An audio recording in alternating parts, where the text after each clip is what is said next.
Mirá para dónde vas. No, Sumo.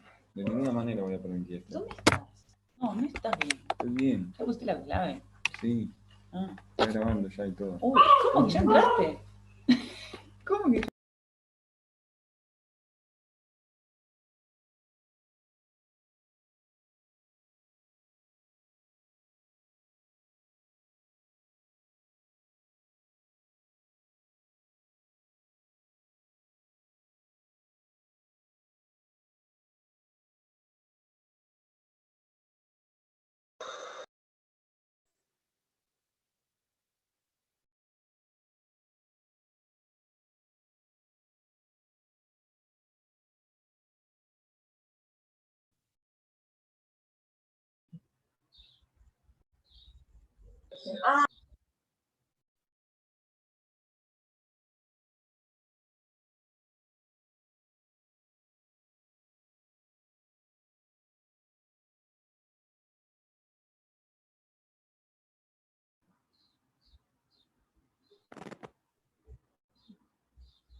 Vocês estão de vida feia.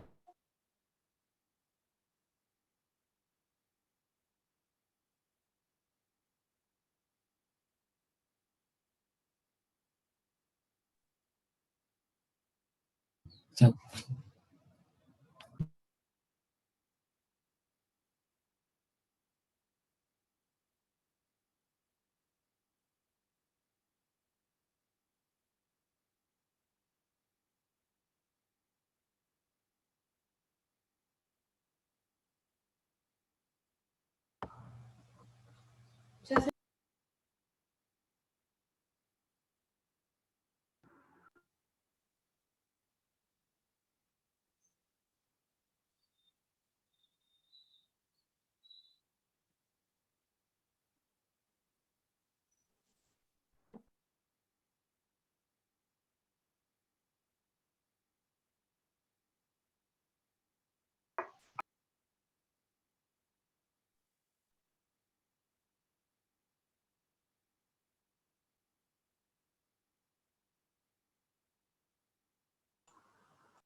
no lo dejes que marche.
Hola chicos, buen día.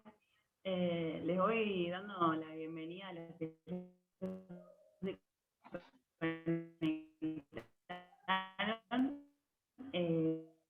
Y ahora les aviso que vamos a habilitar por el chat el nombre, apellido, DNI y que esos datos después los podamos usar para el certificado cuando los hagamos al final del congreso. Así que bueno, vamos esperando que se conecten algunos compañeros más y después... ¿Podés repetir porque se cortó todo?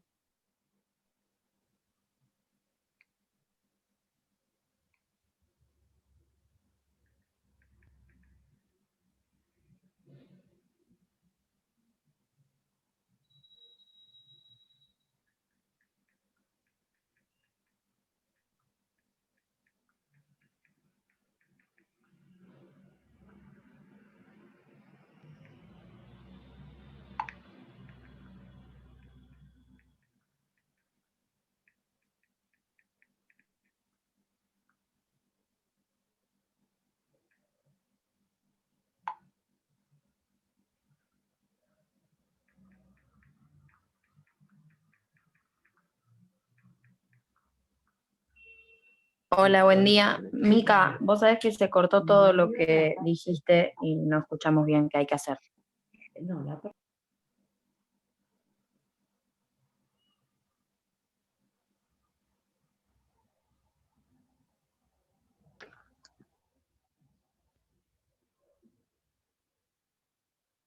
Chicos, ¿se escucha ahí? Ahora sí.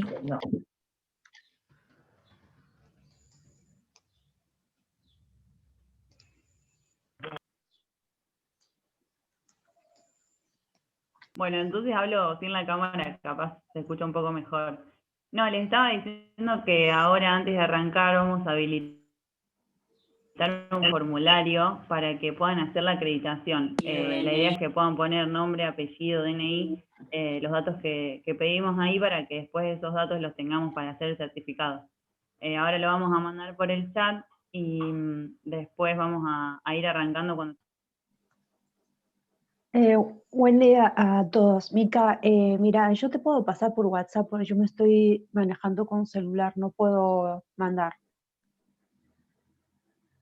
Soy Evelina. Hola, ¿me escuchás?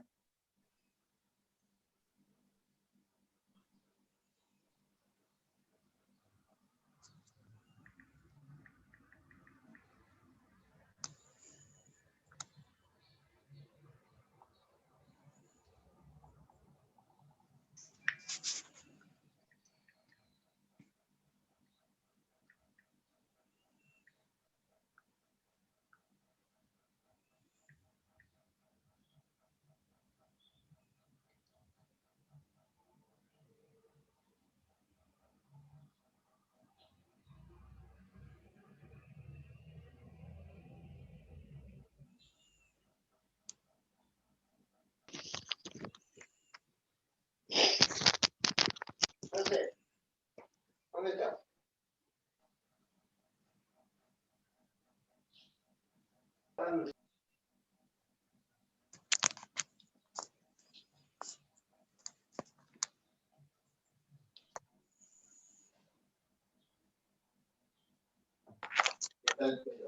Vos, Alfredo, no vos.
Hola. Hola. Hola, buen día. Hola. Sergio dice, Buen día. Buen día. Hola. Buen día. Buen día. Buen Buen día. Muchos madrugadores. Buen día. Buen día. Buen día. Buen día. Buen día. Hola, buen día. ¿La jornada empieza justo a las 9 o ya tuvieron una sesión anterior? Buen día. Buenas instantes. No, aún no tuvimos. No, esta es la primera. ¿Esta es la primera? Buen día. Buen día. No sé quién la dirige.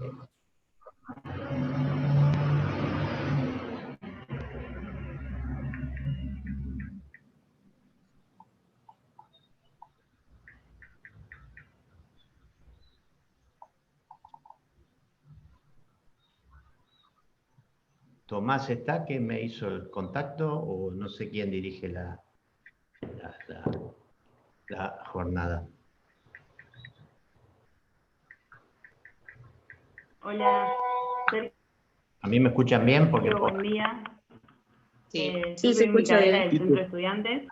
Sí, yo no sé si se escucha. Bien. Me parece que no se escucha.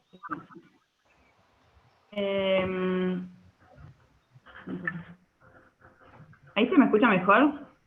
Sí, ahí se escucha bien.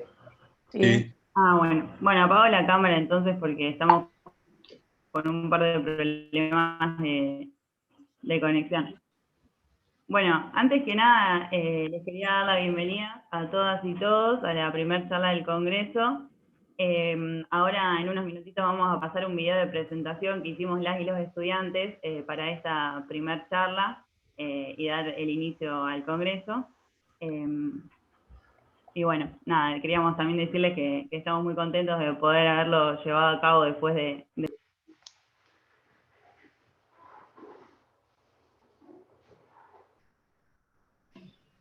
Gracias.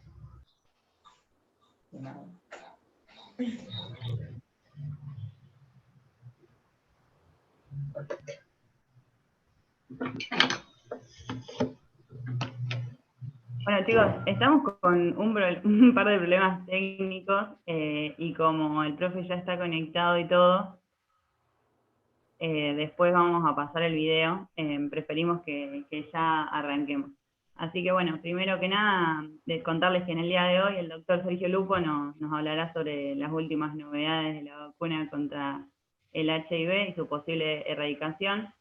El doctor Lupo es profesor titular de la primera cátedra de Clínica Médica de la Facu de Ciencias Médicas y es jefe del Servicio de Clínica Médica del Hospital Provincial del Centenario. Quiero aprovechar para agradecerte a vos, Sergio Lupo, y por su intermedio a las y los docentes que participan como disertantes en este congreso y que hacen posible este espacio de formación para las y los estudiantes. Y por último, nada, pedirles a todos que por favor silencien los micrófonos y que utilicemos el chat al final de la charla si tienen alguna duda en relación a la charla. Así que bueno, esperamos que lo disfruten mucho, que bueno, la charla...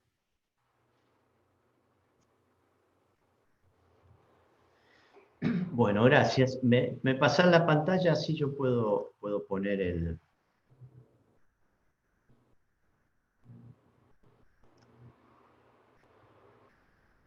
¿Están viendo ahí? Sí. Sí, profe. Sí, perfectamente. Ahí le pongo pantalla completa. Sí, se ve.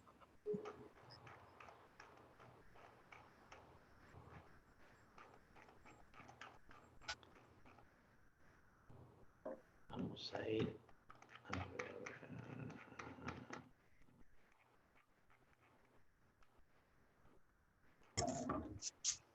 Quedó abierto.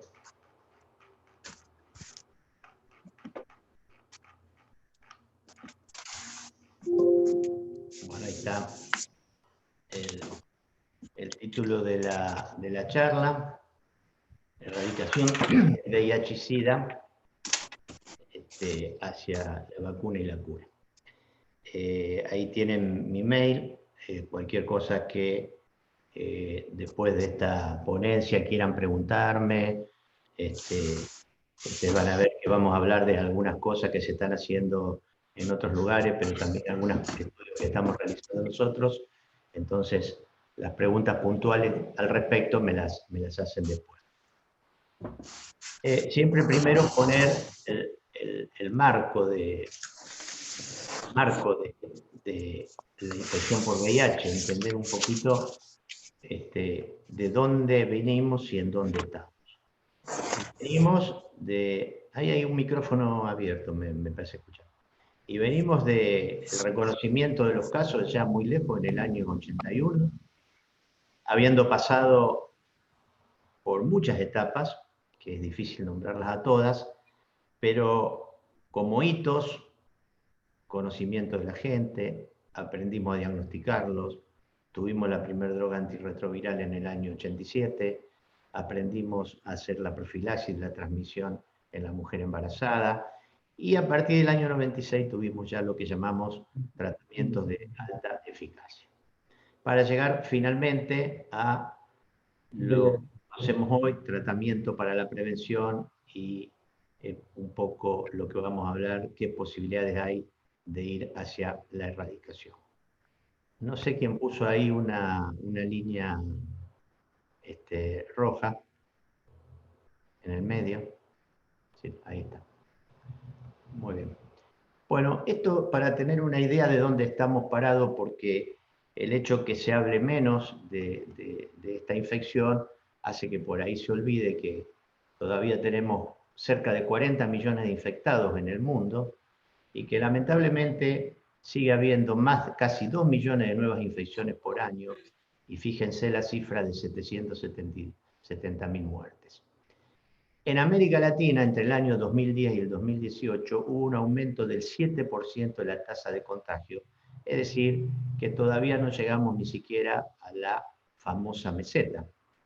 Un poco mejor en Argentina, donde esa misma tasa de infección creció un 2%.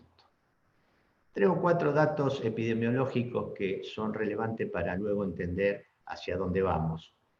Este es el número de infectados que se estiman en Argentina, alrededor de 140.000.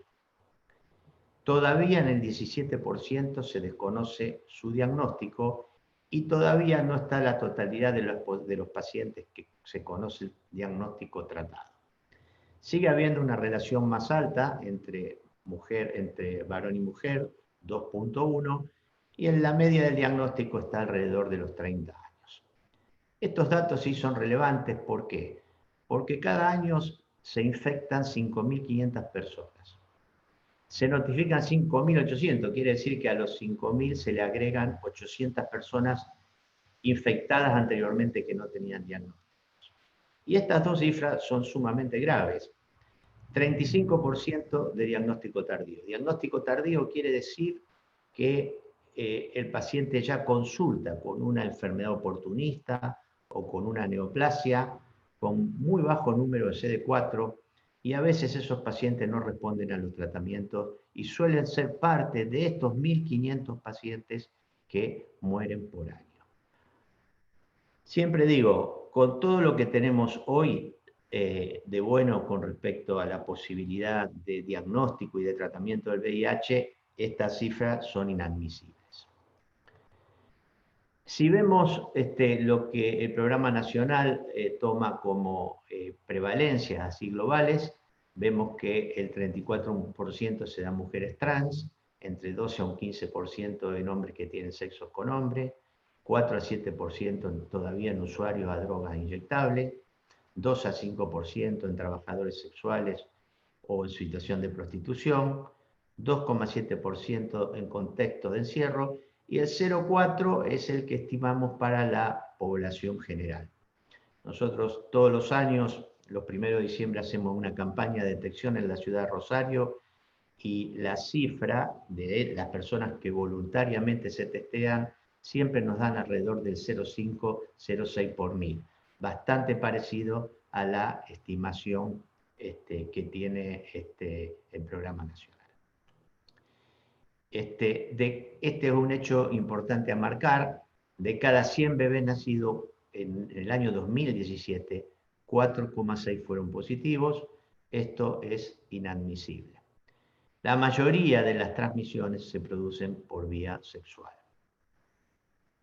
Entonces, la pregunta es, ¿Se puede erradicar el VIH? Es una de las preguntas que me voy a plantear hoy. Entonces, empezamos a decir lo que tenemos, que es mucho y muy importante. Tenemos una serie de elementos de prevención que, bien usados, podríamos claramente disminuir el número de nuevos infectados. Sexo seguro, uso consistente de preservativo. Ustedes me dirán, esto se practica en menos del 30%. Bueno, no quiere decir que porque se practique poco debamos bajar las banderas de seguir insistiendo. Reducción de daño, circuncisión en nuestro país solamente en casos puntuales. Esta es una forma un instrumento de prevenir la transmisión fundamentalmente que se usa en África. Tratamiento para la prevención del embarazo, algo voy a hablar ahora. Profilaxis y posposiciones, lo que conocemos en cualquiera de los profesionales que tiene un accidente o en un accidente no profesional por razones sexuales. Y finalmente, profilaxis y preexposición. La vacuna la pongo grande porque todavía no la tenemos.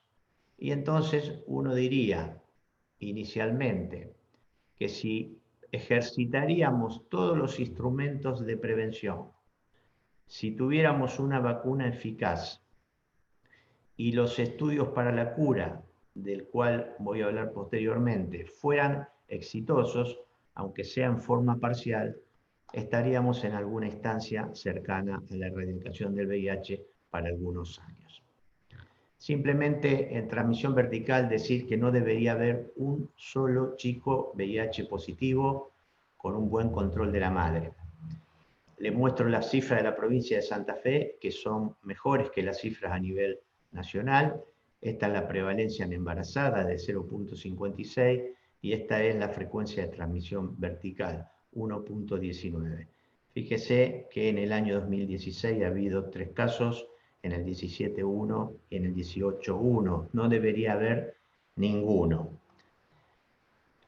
Las estrategias son muy buenas si se cumplen. Detección del VIH en embarazadas, tenemos que hacer 3 pruebas durante el embarazo. Lo que se está haciendo hoy es 1.81. Deberíamos hacer por lo menos una prueba en la pareja, se están haciendo en la mitad de la pareja. Y obviamente el tratamiento antirretroviral en el embarazo. Si no conocemos la situación de la mujer embarazada, mal podemos hacer el tratamiento. Debemos decir que todavía no llegan chicas, a lo mejor en las 32, 33 semanas de embarazo, no importa que sea tardío, siempre es posible disminuir con el tratamiento de la transmisión vertical, aunque no se llegue a la carga viral indetectable.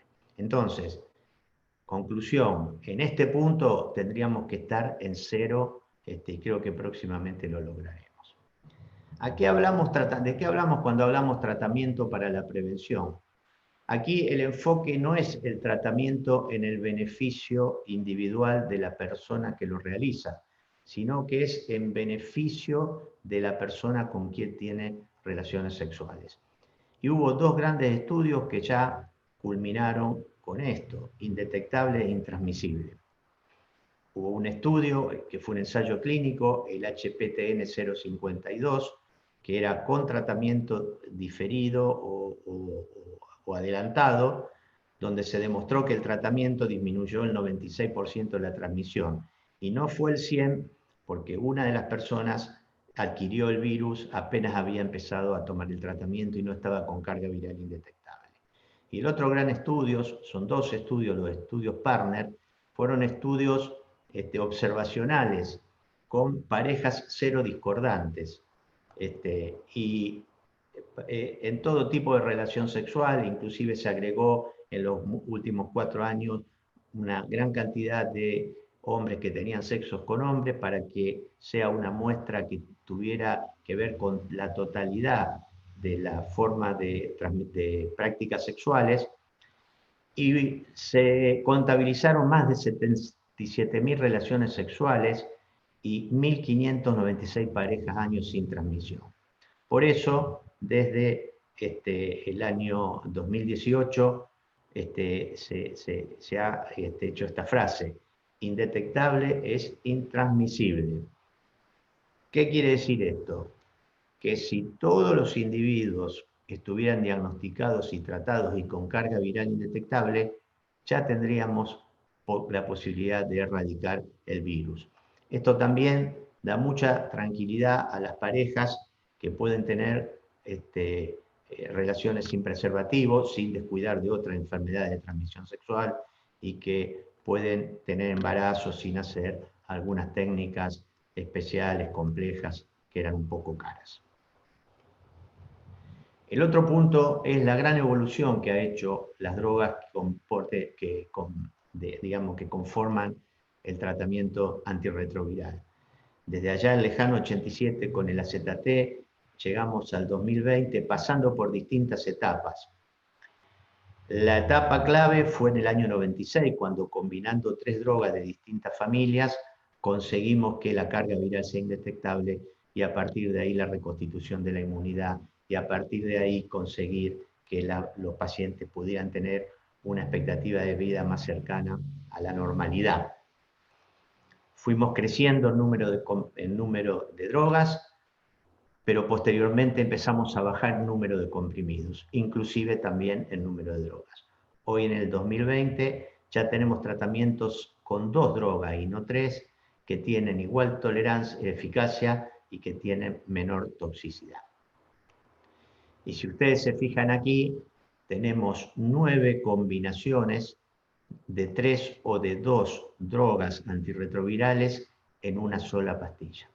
Esto ha generado una revolución en el tratamiento porque ya las personas no tenían que esconder los medicamentos, no van a tener problema en relación al lugar donde están, no van a tener inconveniente en cuanto a si la tomo con las comidas o con unas comidas, puede haber alguna excepción, pero es muy fácil acomodar una pastilla por día a la vida diaria.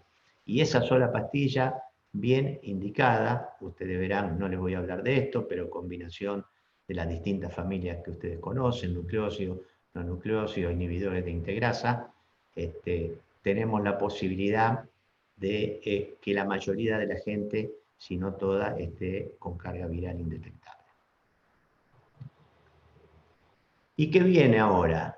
Que nos va a mejorar todavía más en un grupo de pacientes. Son las nanosuspensiones. Ya estamos terminando los estudios con estas drogas. Son microcristales que se hacen por vía intramuscular de vida media larga y que consiguen que una persona, en lugar de tomar pastillas, si no prefiere tomarla, pueda aplicarse esa inyección cada 2 meses.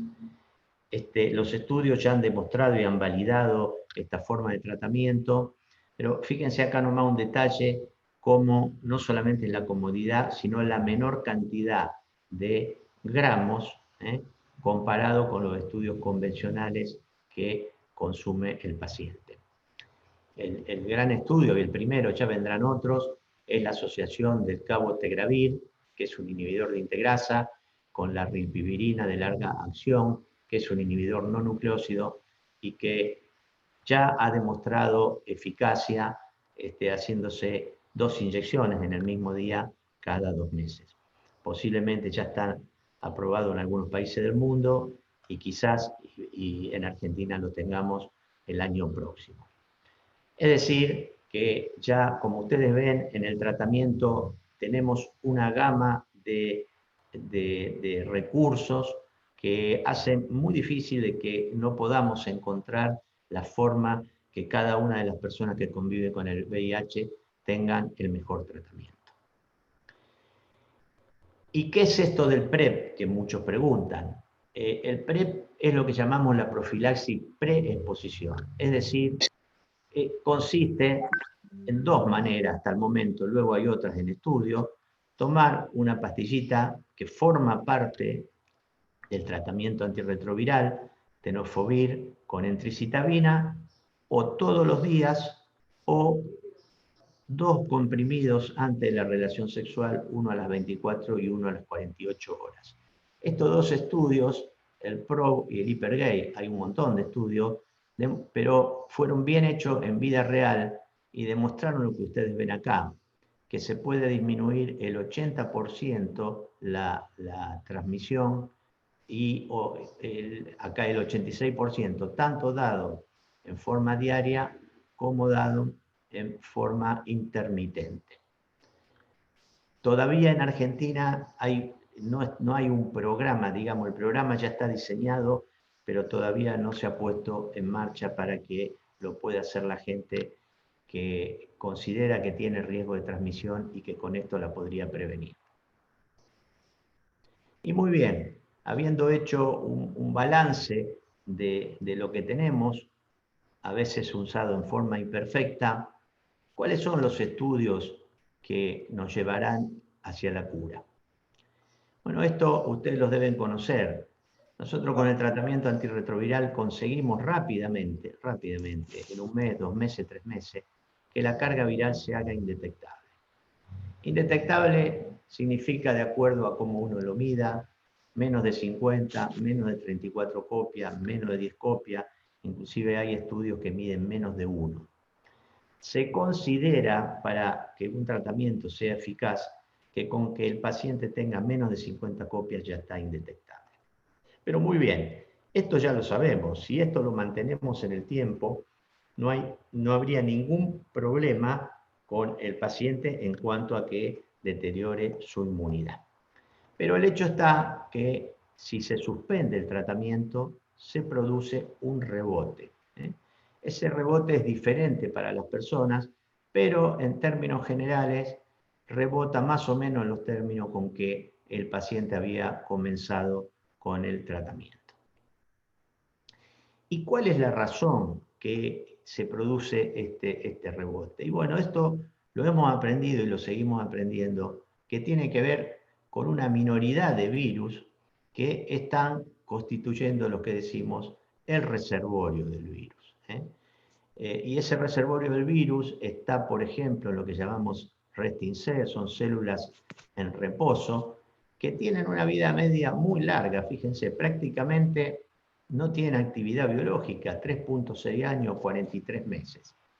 Si esto fuera así, todo estudio, el tratamiento podría llegar a eliminarla en 73 años, que forma parte de la vida actual. Por lo tanto, hay que idear distintos esquemas, distintos instrumentos para lograr que uno pueda eliminar el reservorio más rápidamente.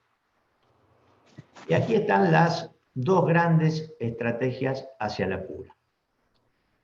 Una de las estrategias es erradicar el reservorio latente directamente.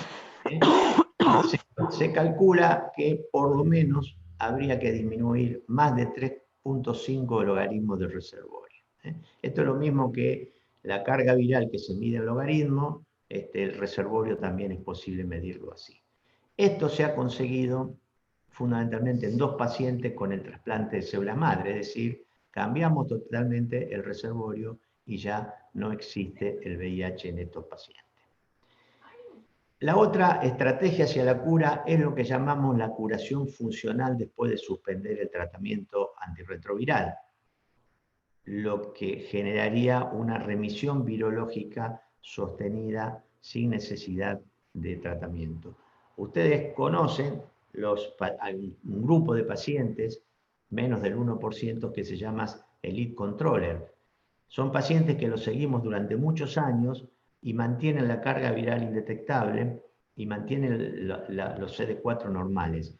Esos pacientes están muy estudiados y tienen una estructura inmunológica diferente a de la generalidad de los pacientes. Bueno, la idea sería aproximarlos a esos pacientes con distintas estrategias que van con vacunas terapéuticas, con activadores de reservorios y anticuerpos ampliamente neutralizantes. Aquí les muestro, para los que les interesa la lectura, este es un buen trabajo en donde repasa todas las estrategias, pero simplificando, un grupo de estrategia es cortar el ciclo de replicación, esto es trabajando sobre la médula. Otro grupo es mejorar la inmunidad específica para eliminar el virus, también con distintas estrategias. Hoy hay grandes expectativas en los anticuerpos ampliamente neutralizantes para esto. Y otra estrategia es la inmunomodulación con distintas drogas. Estas estrategias no quitan que puedan ser usadas combinadas, y en cada uno de estos dibujos, de estos esquemas, está un poquito la matriz de la estrategia. Este es un ejemplo de una estrategia combinada, de un estudio en 60 pacientes donde se utilizó tratamiento antirretroviral, el vorinostat, que es una droga activadora de reservorio, es decir, la idea era movilizar ese reservorio más una vacuna que generara un impacto inmunológico, y entre la combinación del tratamiento, la activación y la vacuna, conseguir eliminar el virus. Y fíjese que se tomaron pacientes que habían sido diagnosticadas en infección primaria, que es el momento inicial de la entrada del virus, donde se cree que es más fácilmente trabajar porque tienen menos reservorio. Está por verse eso, pero de hecho nosotros cuando diagnosticamos a un paciente en infección primaria lo tratamos rápidamente. Bueno, el estudio fue seguro, hubo una respuesta inmunogénica, pero no hubo un efecto significativo en la disminución del reservorio. ¿Es un fracaso esto? No, esto es un conocimiento. Hay muchos grupos que están trabajando en la cura a nivel mundial. Son grupos que hacen fundamentalmente estudios de concepto. No son estudios de cientos de personas, son estudios como este, de 40, 50, 60, de la manera que con las estrategias que les mostré antes, en donde esperamos pronto tener algún resultado. El paciente de Berlín fue un paciente muy famoso, es un paciente que por suerte vive libre del VIH, y se publicó su historia en el New England en el 2009. Es un paciente que había sido sometido a un paciente con una enfermedad hematológica, una leucemia, en un estado bastante grave, en tratamiento antirretroviral, y que tuvo necesidad de hacer un trasplante de médula para su enfermedad. Y se buscó un donante que tuviera una mutación del correceptor R5, en la mutación delta 32. Esta mutación delta 32 la tiene el 1% de la población mundial. Inclusive ya hay bancos en donde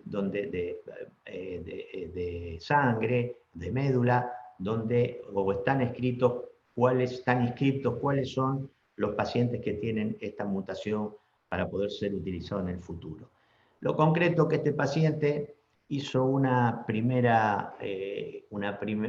trasplante, hizo un rechazo, un segundo trasplante y después, sorpresivamente, de un tiempo, deja el tratamiento antirretroviral y nunca más tuvo que volver a hacerlo. He estudiado de distintas maneras, como se estudian con biopsia de ganglios, médula, genital, en la búsqueda del reservorio, y nunca más apareció. ¿Pero qué pasó? Eso pasó en el 2009 y no pasó nunca más. Entonces uno decía, este concepto que el virus se puede curar, ¿fue una casualidad? A lo mejor lo que tuvo que ver en este paciente fue el rechazo que tuvo al primer trasplante. Bueno, se elaboraron una serie de teorías hasta que el año pasado se presenta el segundo paciente. Este se llama el paciente de Londres.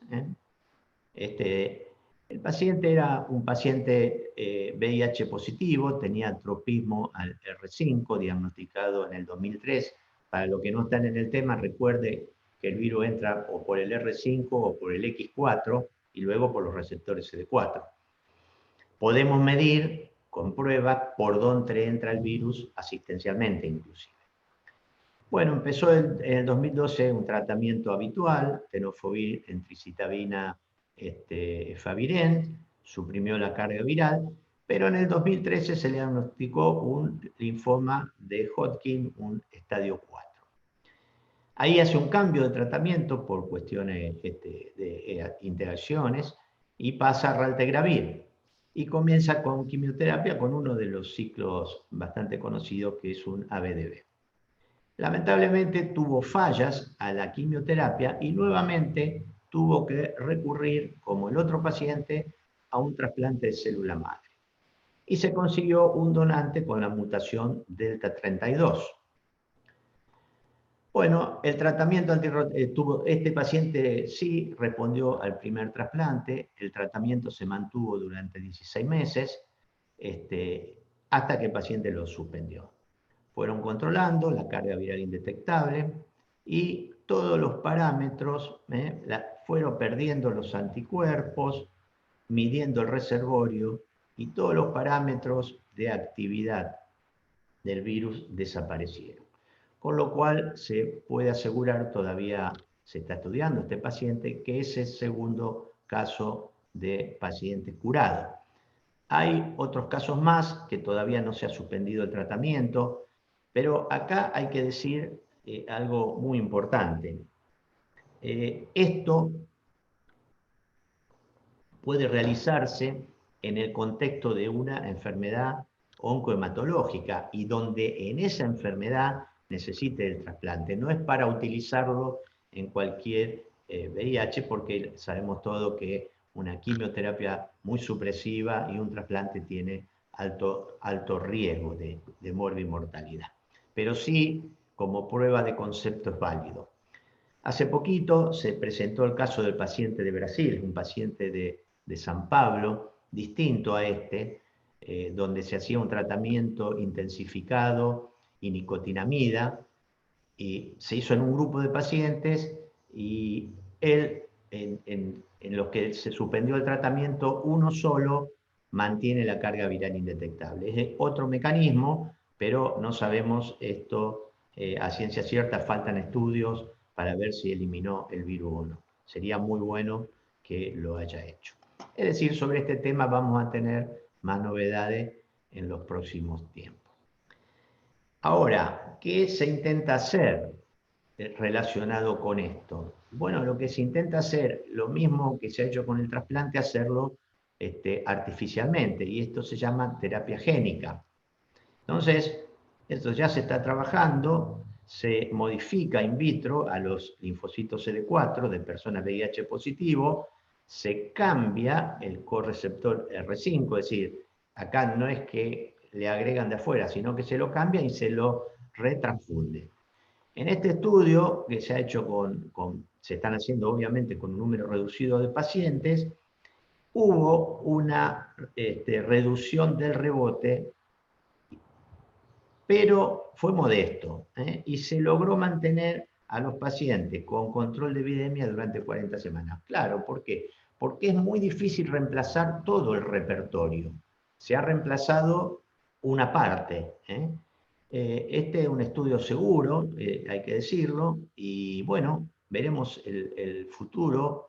Hay inversiones en distintos centros trabajando en esto, para ver si podemos llegar a algunos resultados favorables también. Ahora un poco hablar sobre vacuna. Y hay que hacer la aclaración. La vacuna que yo mencioné antes son vacunas que se utilizan dentro del marco de la cura, vacuna terapéutica. Yo lo que voy a hablar básicamente es de la vacuna preventiva, el concepto teórico que todos conocemos de vacuna. Sin entrar en mucho tecnicismo para que se entienda un poquito más, una fotito del virus, mostrando esto. En el genoma del VIH hay 3 regiones codificantes: la región GAP, que está acá, la POL y la EM. Estas regiones codifican las proteínas de la cápside, la GAP, las enzimas necesarias para la replicación, la POL, y la glicoproteína externa, la envoltura, que es responsable de la infectividad de la partícula viral uniéndose a otros receptores específicos. Mantengan en la memoria un poco esto que hablamos. Y entonces, ¿qué vacunas así globalmente se han desarrollado? Se han desarrollado vacunas proteicas, directamente son inmunógenos sintéticos que potencian sitios que estimulan la respuesta inmune. Es decir, yo inserto una proteína sintética que es parecida al virus para que cuando entre el virus yo ya tenga inmunidad. Y lo que, digamos, está muy en boga en este momento es usar vacunas con vectores virales.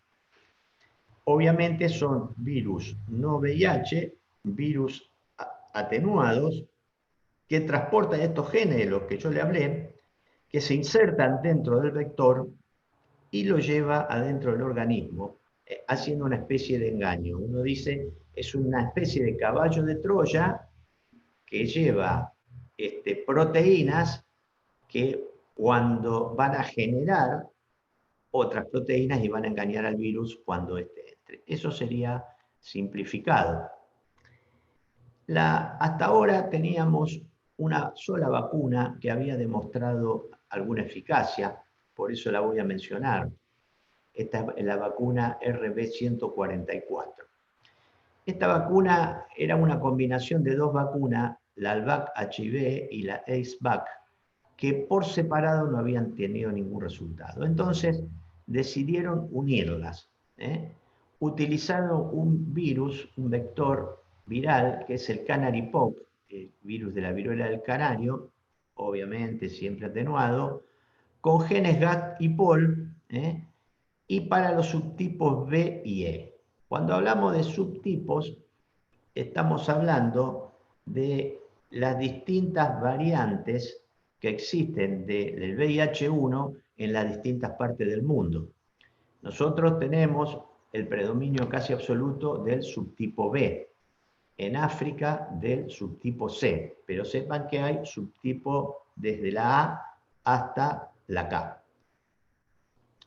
Muy bien, estas vacunas se administraron obviamente en una, como se hace una vacuna real y placebo, la 1 y 1, a 16.402 personas voluntarias de ambos sexos, entre 18 y 30 años, que vivían en dos provincias de Tailandia, que era una zona de alta prevalencia de infección por VIH.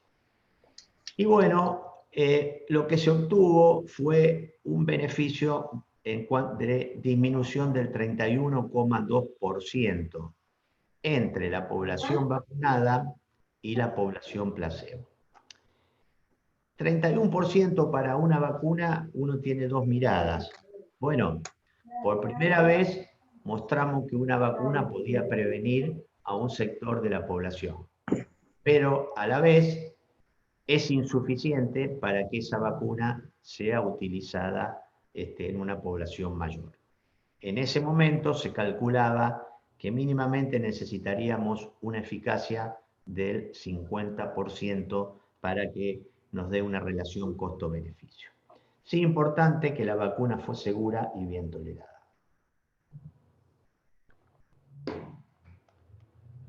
La vacuna que le voy a hablar ahora es la que nos lleva a tener mucha expectativa y en la cual ya estamos trabajando. Esta vacuna se llama Mosaico. Son proteínas recombinantes artificiales también. Aquí el virus que se usa como vector es un adenovirus tipo 26, lo que se llama es un virus de resfrío, pero que es atenuado. Punto número 1, este virus no va a ejercer ningún tipo de infección. Y estas proteínas sintéticas serían las que activarían el sistema inmune para producir las proteínas similares a las del VIH y generar la respuesta inmune humoral y celular. Profundicemos un poquito más. La vacuna se denomina adenovirus 26 mosaico 4, que es una vacuna, y una vacuna bivalente VIH GP140. El adenovirus 26 atenuado ingresa al organismo llevando las fracciones sintéticas del GAC y del POL que le mostré antes. Y la glicoproteína 140 del CLAY-C y otra proteína 140 que constituye una combinación de proteínas que corresponden a las distintas cepas de circulación mundial. Entonces vamos rebobinando. Nosotros aplicaríamos una primera dosis con el adenovirus mosaico con la fracción Gary-Paul. A los 3 meses aplicaríamos una segunda, y luego aplicaríamos 2 vacunas combinadas. ¿Con qué? Con la GP140, que corresponde a un multiclay, pero donde tendríamos el B, que es el nuestro, y al C, que es el africano. Entonces, si esta vacuna tuviera éxito, tiene muchas posibilidades, por eso se está probando en distintas partes del mundo, y ahí lo veremos, de ser una especie de vacuna universal. Hay estudios previos realizados. Este estudio se realizó en monos rhesus, y hay varios estudios en humanos, pero le voy a mostrar el más importante. El estudio en monos rhesus es muy importante con el virus simio. A estos monos se le hace un reto de VIH semanal intrarrectal durante 6 semanas. Se fue haciendo con las distintas fracciones que luego compusieron la vacuna actual. En este diagrama están los resultados con las distintas fracciones, como ven, y lo más parecido a la vacuna actual provocó un 67% de prevención, lo que significa un 94% de reducción del riesgo de adquisición en cada exposición. Ustedes imagínense que al mono se le inyecta una cantidad inmensa de virus, inmensa de virus. No es una relación sexual, es una gran cantidad de virus que si no hubiera tenido esta vacuna se hubiera adquirido el virus necesariamente. Con este aval se empezó a hacer estudios en humanos. El estudio Approach se hizo en pacientes entre 18 y 50 años con bajo riesgo de infección. Estados Unidos, Ruanda, Uganda, Sudáfrica y Tailandia, casi 400 participantes, con un grupo control con solución salina. Se hicieron también distintos regímenes. En general todos fueron seguros y tolerables, pero el más inmunogénico fue el adenovirus 26 más la glicoproteína 140, que es simplificadamente lo que nosotros ahora llamamos vacuna mosaico. Fíjense que hubo un 100% de respuesta de anticuerpo de la unión específica del EM, un 80% de respuesta de fagocitosis celular dependiente de anticuerpos y un 80% de respuesta en células T en la semana 50. Es decir, acá no podemos medir eficacia, sino que era para medir si era una vacuna segura y si generaba respuesta inmunológica. Fue segura, dolor leve a moderado en sitio de inyección, tanto para el grupo activo un poco más que el placebo, cefalea leve a moderada, astenia, mialgias. No hubo efectos de grado 4, que son los graves o muerte. Es decir, que no es diferente a cualquiera de las vacunas que nos aplicamos habitualmente para la influenza o para la neumonía. Inclusive hubo un seguimiento de la inmunidad en un grupo de estos pacientes y se vio que a los 2 años conservaban la respuesta inmune. Esto es muy importante. Ustedes vieron ahora en la vacuna con el coronavirus que conservan la inmunidad, aparece por muy poquito tiempo, es decir, que habría que ir vacunando constantemente. Y bueno, ¿qué es lo que estamos haciendo? Un estudio en África que ya comenzó hace bastante, que se llama Invocodo, que básicamente se utiliza el subtipo C en mujeres. ¿Por qué mujeres? Porque la mujer en África es la que tiene más riesgo de adquirir el virus. Siempre se buscan aquellas personas que tengan más riesgo. ahí se va a evaluar más la transmisión intravaginal y prácticamente no se usa PrEP. Y el estudio mosaico va a ser un estudio el nuestro, que se los voy a contar en un ratito. Estos son los desarrollos de los dos estudios. Fíjense que empezó antes el estudio en Bocodo.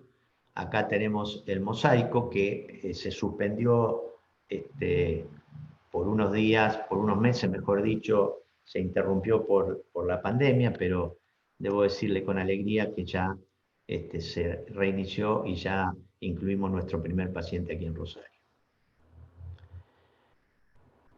Este es el diseño del estudio en Bocodo: vacunación al día 0, al mes 3, al mes 6, al mes 12 y un seguimiento durante 24 meses. Los resultados de este estudio los vamos a tener antes que termine el nuestro.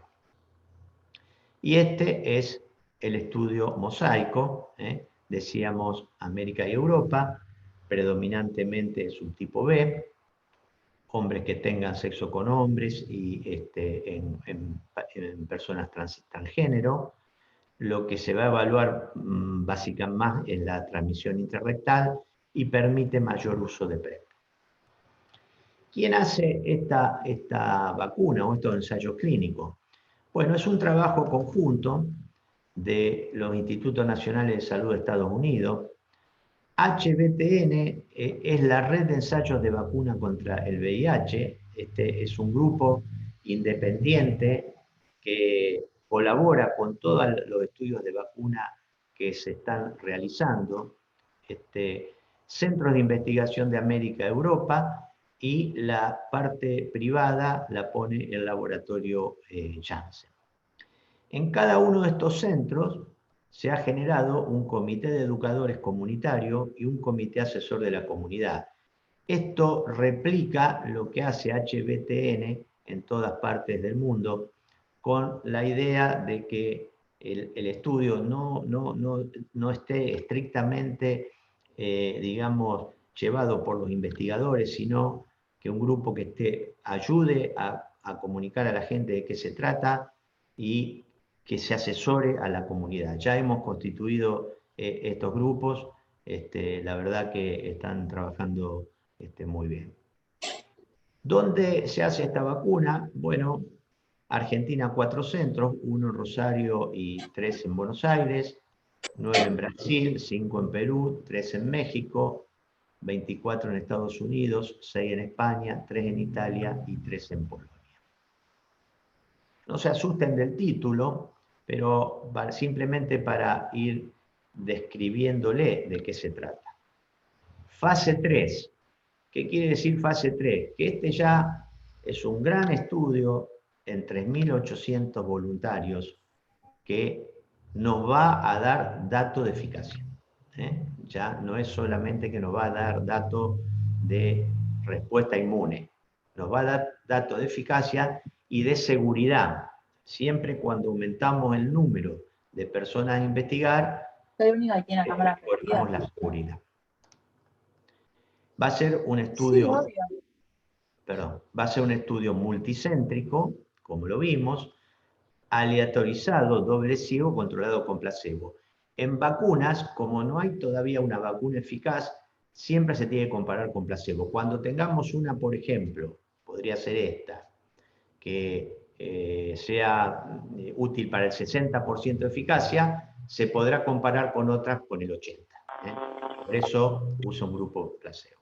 Bueno, esto era lo que yo le comentaba de los tipos de vacuna que usamos para prevenir la infección por el VIH entre hombres cisgénero e individuos transgénero que tienen sexo con hombres cisgéneros y o individuos transgénero. Se ha agregado también dentro de los grupos los de sexo indefinido. Bueno, de este grupo poblacional no es para cualquiera por pertenecer al grupo, sino el que tenga más riesgo de poder adquirir el virus. ¿Y cómo se mide eso? Se mide, se dice, por lo menos en los últimos 6 meses tiene que haber tenido sexo anal o vaginal receptivo sin preservativo, haber tenido una gonococcia o una clamidia rectal o uretral o sífilis, haber usado estimulantes, puede ser cualquiera de acuerdo al lugar donde esté, o haber tenido 5 o más parejas sexuales. Es decir, hay una encuesta de riesgo que el paciente lo hace, el voluntario, acá no hay pacientes, lo hace en forma anónima y uno como investigador evalúa si esa persona está en riesgo o no. Si está en riesgo y acepta, puede participar del estudio. Todos los pacientes deben ser VIH negativo 28 días antes de la primera dosis. Se excluyen a las personas que están actualmente compartiendo adicción endovenosa y compartiendo aguja. Esto no tiene nada que ver por la adicción, sino tiene que ver por los efectos que se pueden confundir con la aplicación de la vacuna. Y pacientes que prefieran usar PrEP. Pero aquí hay una salvedad.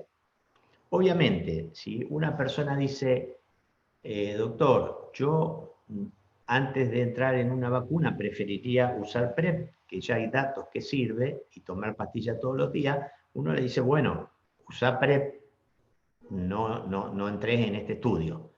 Ahora, si a lo largo del estudio esa persona cambia de idea, porque el estudio dura alrededor de 3 años, el mismo estudio le provee el PrEP. Es decir, ahí vamos a tener un subgrupo de pacientes vacunados que además hacen PrEP. Este es el diseño del estudio, bastante parecido al africano. Se hace primero el screening con la firma del consentimiento informado, es un punto muy importante, que la persona comprenda de qué se trata. Se hace la primera vacuna, sería el día 0, la segunda el mes 3, y acá ya se hacen 2 vacunas, donde ya se va a agregar, como le decíamos, la fracción GP140 que contiene el mosaico de subtipos de virus para que sea una vacuna universal. Y hay un seguimiento que varía entre 24 y 30 meses. Esto no es para cansarlo, pero para que vean que hay todo un esquema de evaluaciones en donde se mide la inmunidad, la inmunidad humoral, la inmunidad celular, si el paciente en algún momento adquiere una enfermedad de transmisión sexual, etc. Debemos decirle también con orgullo que en el laboratorio que trabajamos con nosotros se hacen todas las evaluaciones complicadas, es decir, las muestras no viajan a Estados Unidos, sino que con ayuda de los bioquímicos que están trabajando en el grupo central, se va a hacer todo en la ciudad de Rosario. Eso nos facilita porque no tenemos que enviar muestras, podemos trabajar de lunes a viernes, y aparte nos genera una complejidad de laboratorio que antes no teníamos. Este es un punto fundamental. Cuando nosotros queremos probar que la vacuna sea eficaz, queremos comparar vacuna más prevención estándar versus pautas de prevención estándar sin vacuna. Es decir, lo que queremos es que nuestros voluntarios se protejan de contraer el virus. Todos. Y que en lo posible se demuestre que el grupo vacunado tiene todavía una protección adicional. No es que uno le dice al paciente, vaya a tener sexo como lo hacía habitualmente, no. Por el contrario, se le hace consejería de reducción de daños, se le provee preservativo y lubricante, consejería y derivación para PrEP si hace falta, consejería también para profilaxis post-exposición. Por ejemplo, nos viene y lo dice, anoche tuve una relación sin preservativo, rápido le damos tratamiento antirretroviral como otra persona, el screening de las infecciones de transmisión sexual. Ustedes saben que las enfermedades de transmisión sexual aumentan la posibilidad de ingreso al virus. Entonces, esto tiene que quedar claro. Lo que nosotros queremos es una población muy protegida. Obviamente, si la protección de la población es del 100%, no vamos a poder demostrar que la vacuna sirve, pero vamos a poder demostrar que usando todos los métodos preventivos, la gente no transmite el virus. Bueno, se realizan pruebas de VIH cada 3 meses. Hay un algoritmo de prueba que hace el estudio, y que diferencia la seropositividad inducida por la vacuna de la verdadera infección por el VIH. Es decir, como pasa en la hepatitis o en otras enfermedades, cuando uno vacuna genera anticuerpos. Y esos anticuerpos pueden dar falsamente positivo una prueba, pero ahí se hace una carga viral, que la carga viral va a ser negativo. En el caso que la carga viral fuera positivo, rápidamente nos transmite a nosotros que esa persona adquirió el virus y rápidamente va a entrar en tratamiento antirretroviral. Es posible que para el final del estudio ya se pueda diferenciar los anticuerpos que provee la vacuna de los anticuerpos que pueden hacer positivo un ELISA. De todas maneras, los participantes siempre van a hacer las pruebas dentro del estudio y eventualmente si necesitan por alguna razón una tarjeta que identifique que forma parte del estudio, obviamente la tienen con toda la validez que tiene este estudio a nivel mundial. En conclusión y para ir terminando, en el año 2023 vamos a tener información sobre la eficacia y la seguridad de la vacuna Mosaico, tanto del estudio africano como del ensayo multicéntrico internacional. Mi última diapositiva es un poquito para englobar esto y el mensaje que yo les quería transmitir, que es un mensaje optimista. ONUCIDA plantea para el 2030 que simplemente diagnosticando, simplemente no, porque no es tan fácil, pero el 95% de los pacientes, colocar a ese 95% en tratamiento y suprimirlos virológicamente, vamos a terminar con la epidemia. ¿Qué quiere decir terminar con una epidemia? Que una enfermedad pase a ser una enfermedad esporádica, ya no de grandes grupos poblacionales. ¿Y eso es posible? Es posible. Ya hay países que han logrado el 95, 95, 95 en el año 2020. Otros han logrado el 90, 90, 90. Nosotros estamos un poco más abajo, pero vamos llegando, probablemente en el 2022 lleguemos al 90, 90, 90. ¿Y por qué no vamos a llegar al 95, 95, 95? Ahora, si nosotros a todo esto le agregamos una vacuna con eficacia. Obviamente la vacuna puede estar demostrado que sirve en el año 2023, pero hay que vacunar a la gente, lo que va a demorar años.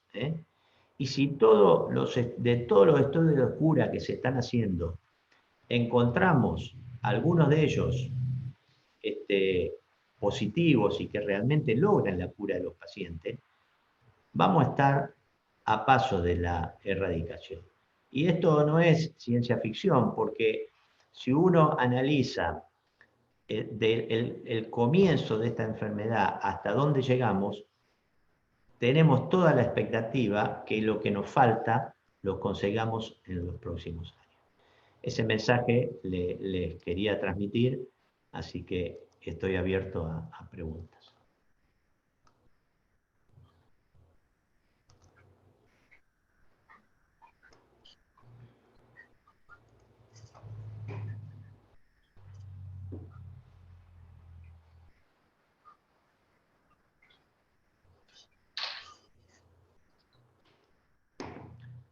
La primera pregunta la hago yo. Estuvo clara, fue muy compleja.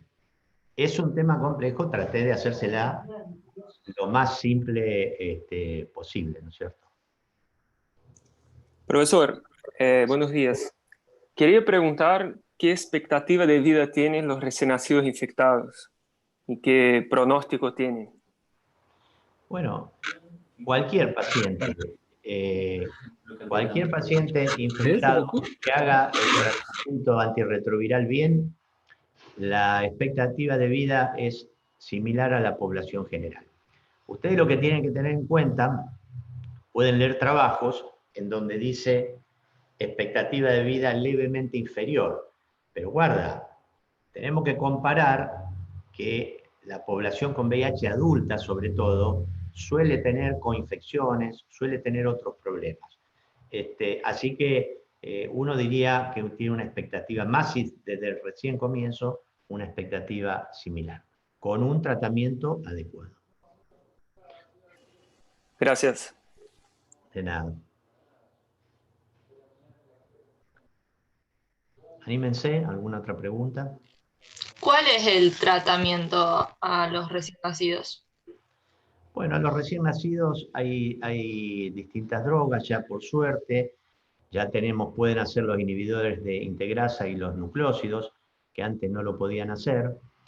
Debo decir que en general el recién nacido, como es negativo, solamente se trataría el que llegó al último momento de la mamá con carga viral detectable y fue a cesárea. Entonces es un tratamiento más bien preventivo, ¿no es cierto? Luego se hacen los distintos estudios y queda positivo el que después, mínimamente, después de 4 meses, todavía tenga DNA detectable. Así que hay drogas muy parecidas, por suerte, a lo de los adultos y no había problema. Pero yo les diría esto, en nuestro medio no tenemos más. Los chicos de transmisión vertical hoy tienen 25 o 30 años, la gran mayoría que estamos viendo, mínimo 20, ya no lo estamos viendo. Es un problema de otros lugares del país, pero sobre todo donde hay mal control de embarazo. Con un buen control de embarazo de ninguna manera puede haber un chico VIH positivo. Profe, fíjese en el chat que hay un par de preguntas. A ver dónde lo tengo. Me la sé porque no lo veo. Veo el chat. Profe, disculpa, yo te quería hacer una pregunta. Acá lo encontré. Sí, vos pregúntame mientras yo voy viendo el chat. Com questão das vacunas, como é o acompanhamento de los efeitos adversos? Como é hecho isso? Através de laboratório, clínica, como é isso? No, se hace el acompañamiento de los que reciben la vacuna. El paciente, los efectos que se llaman de reactogenicidad, que es lo que vos tenés en el brazo, básicamente, se hacen durante la primera semana. El paciente sigue un diario y lo va escribiendo. Obviamente, si tiene algo grave, viene a la consulta, y a la semana evaluamos justamente qué efecto tuvo. Los efectos son inmediatos, no son efectos tardíos. Estas vacunas con virus atenuado son vacunas que ya tienen años de experiencia, es decir, no son de las nuevas vacunas en el sentido tecnológico, que uno no sabe qué va a pasar, ¿no? Así que esperamos que tengan esos efectos nomás. Doctor, una pregunta, ¿cómo es la metodología del diagnóstico ahora? De a uno, ¿sí? La metodología del diagnóstico ahora. Te hago la última pregunta. La metodología de diagnóstico en general, ustedes me dicen. Bueno, ahora nosotros hacemos un test rápido de 4ª generación o una ELISA de 4ª generación y pasamos directamente a la carga viral. Con carga viral positiva ya está el diagnóstico, se miden en la misma muestra los CD4 y se empieza el tratamiento. Ya no hacemos... Las pruebas de Western blot quedaron reducidas cuando la carga viral sea negativa, para no ver que puede ser un falso positivo, que es raro, o que sea alguna situación distinta, pero ya prácticamente se usa académicamente nada más. Profe, buenos días. Una consulta. ¿Hay un tiempo desde la exposición al test positivo o el análisis que pueda dar un negativo? Y otra pregunta, en el caso del personal de la salud, cuando tiene una exposición a un VIH positivo, ejemplo, se pinchó con una aguja, ¿qué se hace en ese caso? O sea, ¿puede que no se contagie o sí se contagie? Bien. Vos lo que me hablás primero del periodo de ventana. El periodo de ventana simplemente con una ELISA de cuarta generación es de 20 días y con una PCR hasta de 15 días. En el pinchazo que vos decís es muy poco probable el contagio, salvo que sea con un trocar, con un bisturí, con mucha sangre. De todas maneras, se hace la profilaxis post-exposición durante 28 o 30 días, utilizando en general tenofovir, entricitabina y raltegravir. Son las drogas que utilizamos. Gracias. Lo importante, eso sí, en los hospitales, en la guardia, hay siempre un pool de pastillas para que lo empiecen a tomar enseguida, no hay que esperar al día siguiente, hay que tomarlo dentro de las 4 horas. Después hacen la consulta, ven si la persona con la cual se pincharon era positiva o no, si hace falta seguirla, pero lo principal es el reflejo condicionado, tomar la pastilla. No les va a pasar nada y ya están tranquilos que están cubiertos. Profe, Hola, permiso. profe. Sí. Buen día. Tenía una pregunta. No entendí lo de los pacientes elite. ¿Cómo sería eso? Sí. Se llaman elite controller. Son pacientes que tienen una inmunidad diferente. Cuando vos le das el ELISA, le da positivo. Le hace la Western blot, ahí sí hay que hacerle Western blot, y tienen todas las bandas de anticuerpos. Es decir, que uno dice, acá el virus está, pero no tiene actividad biológica.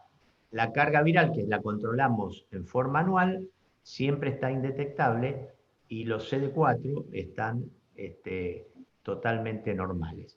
Hay que seguirlo controlando porque existe la posibilidad que después de 30, 35 años se active la carga viral. Ya pasarían a ser controladores lentos, pero en la experiencia nuestra, imagínense que yo siempre digo, los conocemos a todos con nombre y apellido, tenemos 20 y pico de personas, ninguna ha progresado. Por eso, esas personas, digamos, son prueba de concepto que cambiando la inmunidad, eso es lo que se está haciendo en esa perspectiva de cura, uno puede llegar a suspender los tratamientos. Si ellos lo tienen suspendido, se puede hacer también. El tema que todavía no ha sido tan fácil conseguirlo. Buenísimo. Profe, permiso. El tratamiento con la inyección de a cada 2 meses, ¿ya tiene una expectativa para llegar en Argentina, en Rosario? Sí. Casualmente, hace unos días me hicieron una entrevista para que se iba a pasar a nivel mundial para que contáramos la experiencia que tenemos hace más de 6 años que lo estamos haciendo en investigación, justamente porque todo el mundo quiere saber qué pasa con esto, de la vida real, ¿no es cierto? ¿Es cierto o no es cierto? Sí. Todos nuestros pacientes que ingresaron a este estudio quisieron seguir haciendo el tratamiento inyectable. En Argentina calculan el año que viene y se está viendo la manera de si realmente lo tenemos, en quién utilizarlos, en qué forma, ¿por qué? Porque son drogas que tienen que estar a determinada temperatura, se aplican en el glúteo medio, no es tan difícil, pero bueno, hay que enseñar a aplicarlo, no es la clásica intramuscular, hay que tomarse unos 30 minutos de tiempo para hacer la aplicación como corresponde. Así que si esto se hace así, entrenaremos a gente para transmitirle nuestra experiencia para que lo haga. ¿Para quién sería importante? Para mí. Yo creo que es importante más para la gente joven que quiere sacarse de encima la pastilla, no quiere andar con una pastilla, o que un día duerme en un lado, otro día duerme en otro, o que viaja, o que cuando toma la pastilla un poco le produce el recuerdo del VIH que ocurre, y también para gente con problemas socioeconómicos graves, lo mismo que se hace en tuberculosis, ¿no es cierto? sobre todo en tuberculosis resistente. Es decir, aquella persona que por distintas razones no llega a los consultorios, llega tardíamente, podríamos instrumentar un sistema que se la vaya a aplicar en la casa, porque aparte es una cuestión sanitaria. Una persona que toma mal el tratamiento o que no lo toma puede transmitir el virus. Entonces tenemos esa opción. Yo creo que ese sería un punto importante. Ojalá lo tengamos el año que viene. Y ya hay otras formulaciones prolongadas. Esto va a terminar hasta que esto se cure también. Se colocan intradérmico, un pequeño instrumento, ¿ya? Y con drogas que tardan un año o persisten durante un año. Están en estudios todavía. Pero quiero decirle que la evolución va por dos lados: a simplificar todo lo que pueda y a curarlo. El objetivo de máxima nuestra es obviamente curar a todos los pacientes. Y con la vacuna que tengamos la prevención para la mayoría, ¿no? Acá me preguntan, mientras ustedes van pensando, ¿qué porcentaje o número de sujetos se debe llegar para decir que la vacuna es eficaz? Y también quería saber si podía decirme algo de profilaxis posexposición. Bueno, lo de posexposición lo dije recién. Lo más importante, que cuando tenga el accidente tome la pastilla y después consulte. El punto de eficacia, si nosotros partimos que la primera vacuna tuvo un 30% de eficacia, uno diría por lo menos tener un 60%. Cuando se hacen estudios, no lo hacemos nosotros, pero cuando hacen estudios de proyección, costo-beneficio, con un 60% te van a hacer un cálculo matemático que a lo mejor se podría disminuir la transmisión en un 70-80%. No lo tengo justo. Ojalá sea más, pero cuanto más cerca está del 100, mejor.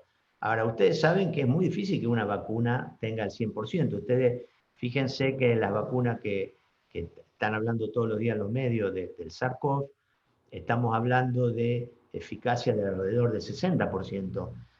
Nadie está hablando de mucho más, ¿no es cierto? Y eso ya sería una eficacia como para que vacunemos y disminuyamos la carga viral social, le llamo yo.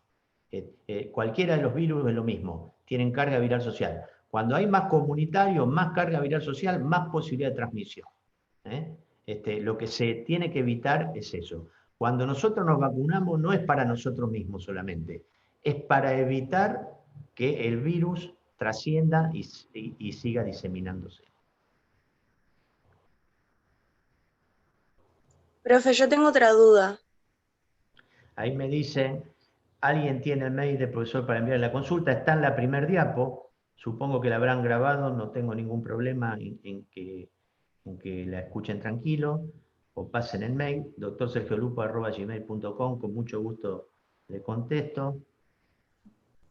Bueno, hay algunos que les gustó la clase. Profe, yo tengo una duda. Sí.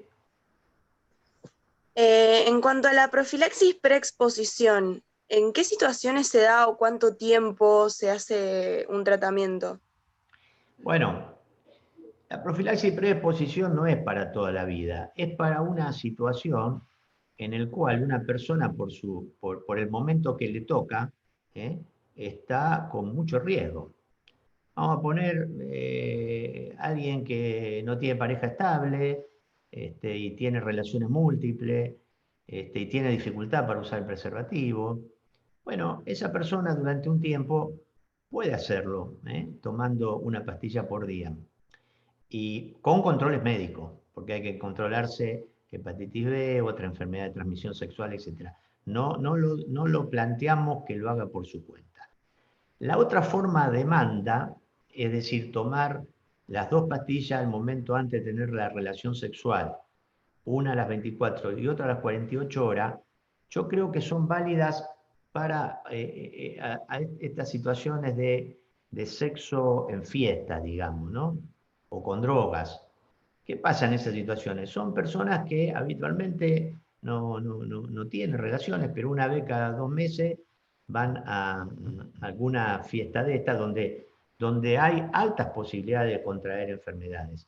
Entonces ahí, tomando 4 pastillitas, disminuye el riesgo. Ahí es muy válido. Ahora, una persona que tiene relaciones no seguras, lunes, miércoles y viernes, no le sirve, porque más vale que tome pastilla todos los días. Ya hay estudios con la misma droga que le mostré de acción prolongada, el cabotegravir, para profilaxis también preexposición, aplicarse una inyección cada 2 o cada 3 meses como profilaxis. Son, digamos, ustedes lo que tienen que pensar, uno no tiene que negarse a nada desde el punto de vista de la prevención. Uno debe decir, hay un abanico de forma de prevenir. De acuerdo a mi situación personal, o ustedes como médico, a la situación personal de la persona que le consulta, le dicen, bueno, esto es lo mejor, esto es así, porque si nos quedamos a usar preservativo y chau, perdemos. Entonces, sabemos, ¿no? Porque eso lo vemos comúnmente. Entonces, tenemos que tener la amplitud como para ofrecerle oportunidades a todos. Acá me preguntan, quisiera consultar en el contexto del COVID-19 si hay mayor predisposición de contagio o riesgo de enfermedad grave en pacientes VIH positivo, teniendo en cuenta la efectividad de los TAR. Bueno, en los estudios que se hicieron previo a lo que pasó en Argentina, sobre todo en España, se vio que el paciente con VIH con un buen tratamiento tenía enfermedad leve. Tanto es así que ustedes no lo van a ver como enfermedad de riesgo para el COVID. Dicen así inmunosupresión como cosa genérica, pero eso incluye un montón de inmunosuprimidos. Quizá el paciente que está con 40 CD4, que tiene posibilidades de adquirir cualquier enfermedad, el COVID le va a hacer mal. En la experiencia nuestra, aquí en Rosario, yo les diría así, de los pacientes míos, yo prácticamente al 99% lo he manejado en forma telefónica, en la casa, con cuadros leves. Eso no quiere decir nada, porque no es un estudio, pero estamos hablando de no menos de 70 personas. Hubo alguna persona internada, pero que no fue grave, y otra persona que estuvo en respirador unos días, pero que por suerte salió. Pero guarda que cuando ustedes hablan de VIH, no todos los VIH son iguales. Es decir, un VIH con sobrepeso es mucho más riesgo el sobrepeso que el VIH, o con EPOC, o con alguno de los factores de riesgo que ya conocemos. En definitiva, no sabemos si el tratamiento antirretroviral lo protege, pero intuitivamente pareciera que alguna protección le brinda. Es muy parecido el tenofovir al remdesivir. No actúa en la espiga fundamental, sino que actúa a nivel de otras enzimas. Permiso, sí tengo una consulta. Dale.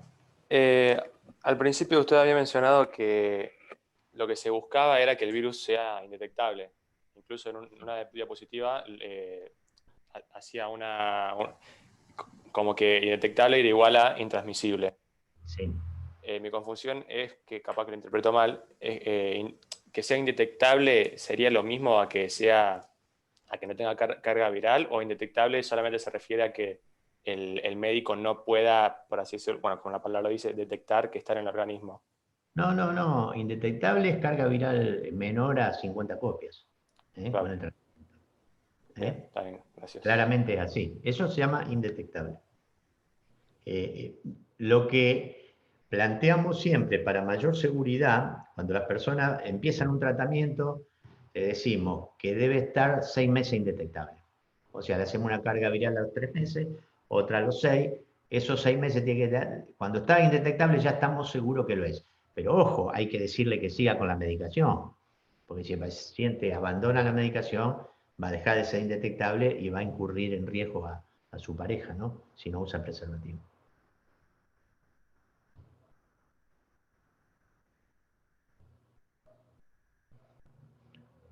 Bueno, si no hay otras preguntas, muy interesantes las preguntas. Le agradezco que me hayan escuchado, veo que con atención. Y bueno, tenemos tiempo para seguir viéndonos. Doctor, una pregunta. En el diagnóstico, ¿en qué caso se utiliza Westerblot? ¿Y cómo sería la cuarta generación?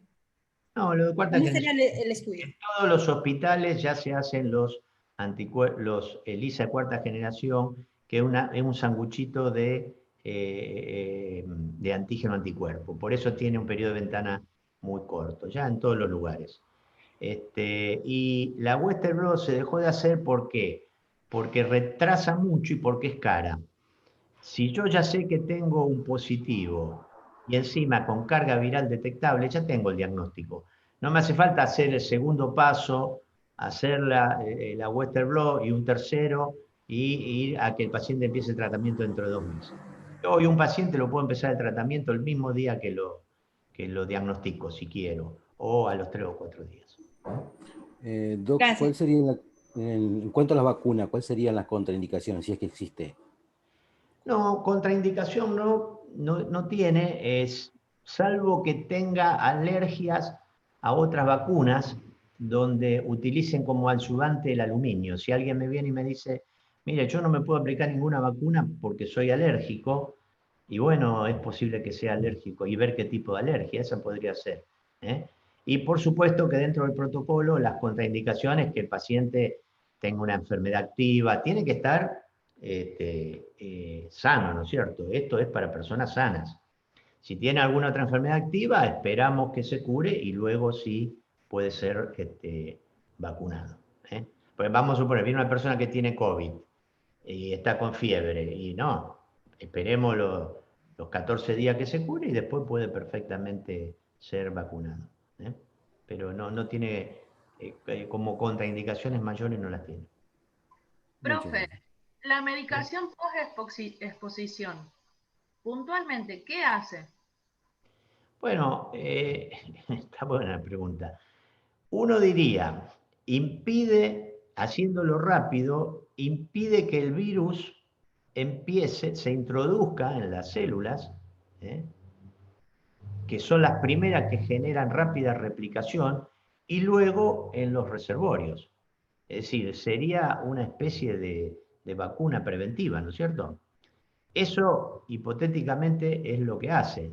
Lo que pasa que como la profilaxis post-exposición, digamos, la adquisición del virus por la profilaxis post-exposición es tan infrecuente, no hay ningún estudio que pueda decir, pongo 1000 de un lado y 1000 del otro. Es muy difícil hacerlo. O sea que es bastante empírico. Pero, de hecho, los pacientes que la hacen, no hemos tenido personas que hayan adquirido el virus, y sí hemos visto en otras circunstancias, casos muy aislados, muy aislados, y de otra época donde no se conocía esto. Gracias.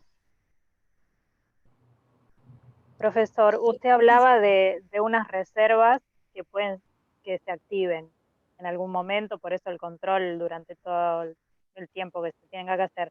¿Qué es lo que hace que se activen esas reservas? ¿Hay algún factor psicológico, ambiental, o físico, orgánico? ¿Vos decís el reservorio en tratamiento o sin tratamiento? Sí. Con tratamiento. No, con tratamiento no se activan. Uno quiere activarlas. Hay un montón de drogas que la activan, pero ¿por qué? Porque la querés sacar del reservorio porque el tratamiento ahí sirve. Yo te voy a poner un ejemplo, el virus herpes. El virus herpes lo tenemos siempre. Una vez que tuviste la primera infección no se va más. Si vos tomás aciclovir para el herpes, cuando está inactivo, no le hace nada, porque está muy cómodo en algún lugar del sistema nervioso, sin dar señas biológicas. En cambio, cuando produce infección, cuando produce las clásicas ulceraciones ya del herpes simple o el herpes zóster, y vos le das aciclovir, sí actúa y baja la carga viral, porque ahí está activo. Entonces, esto es más o menos lo mismo. Nada más que el herpes está solo inactivo y el VIH no. Es decir, yo con el tratamiento no puedo llegar porque no registra actividad biológica, por eso no puedo llegar. Entonces, el objetivo, la hipótesis es activarlo, sacarlo del escondite para así depletarlo. Uno dice, el tratamiento a largo plazo lo iría depletando, pero como la vida media es tan larga, necesitaría toda una vida para depletarlo. Entonces, no nos sirve, ¿qué me sirve yo un chico de 20 años? Voy a decir, toma tratamiento que a los 90 no va a tener nada. ¿Se entiende? Lo que hay que hacerlo, que si lo empezó el tratamiento a los 20, que a los 25 no lo tenga. Ese sería el objetivo. ¿Hay alguna forma de saber? Sí. Doctor, ¿cómo es el tratamiento de una embarazada y en el parto y en el recién nacido? Bueno, la embarazada, hoy en la embarazada, si ya está en tratamiento, le seguimos con el mismo esquema con el cual tiene la carga viral indetectable. Salvo que esté con alguna droga que todavía no esté claro que no tenga efecto teratogénico. Por ejemplo, el dolutegravir en el primer trimestre del embarazo. En ese caso, lo corregimos y después del tercer mes se puede dar porque ha habido casos de trastornos de defecto de fusión.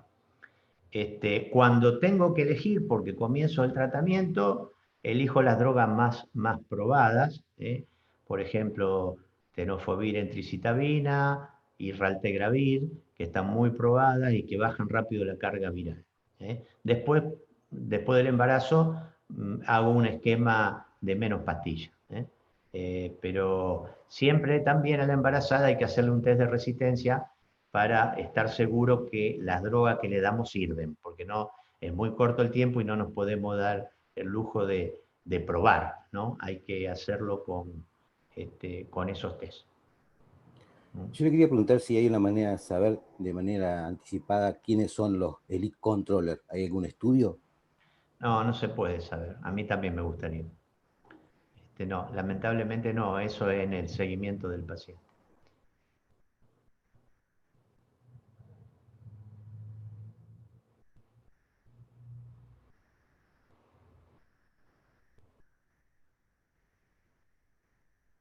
Doctor, ¿y en el parto cómo sería el tratamiento? El parto, si el paciente llega con carga viral indetectable, todavía seguimos haciendo parto normal, hay que hacer, lógicamente, con el AZT, todavía lo seguimos haciendo, el AZT inyectable, y las primeras 4 semanas al niño. Esto podría ir suprimiéndose, alguna guía ya lo están sacando con la carga viral indetectable, pero bueno, es el estudio inicial que está hecho y es difícil sacarlo. Pero todo esto ha probado que no produce ningún efecto adverso a la madre y no al chico. Ahora, si la embarazada llega con carga viral detectable, ahí sí, obviamente se coloca tratamiento a ella, al chico cuanto nace y va cesárea.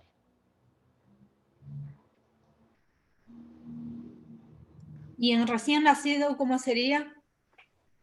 En el recién nacido solamente, si la madre es indetectable, las 4 semanas de AZT y nada más, y si no, se hace tratamiento triple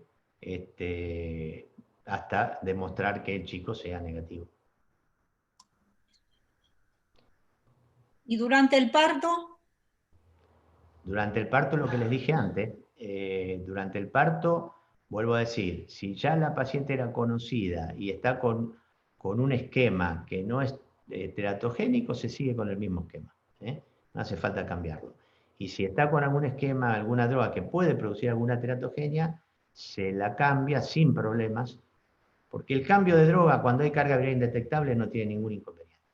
Va a seguir indetectable. Hoy es muy sencillo el manejo de la embarazada.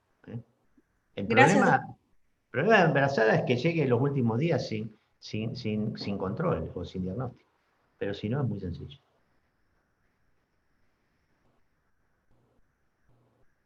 Bueno, me imagino que debe haber otra clase. Gracias por la escucha y por todas las preguntas. La verdad que fue entretenido. Así que nos seguimos viendo a lo largo de la carrera. acuerdo? Dale, profe. Yo Muchas quería gracias a vos. agradecerle de parte de todo el centro de estudiantes por la predisposición para participar del congreso, que bueno, para nosotros significa algo muy importante. Así que bueno, muchas gracias y la clase estuvo muy buena. Bueno, les agradezco a ustedes por la invitación y ya nos veremos pronto, ¿eh? Y esperemos que esta epidemia se termine y nos veamos cara a cara todos. Chao, chicos. Hasta luego. Muchas gracias.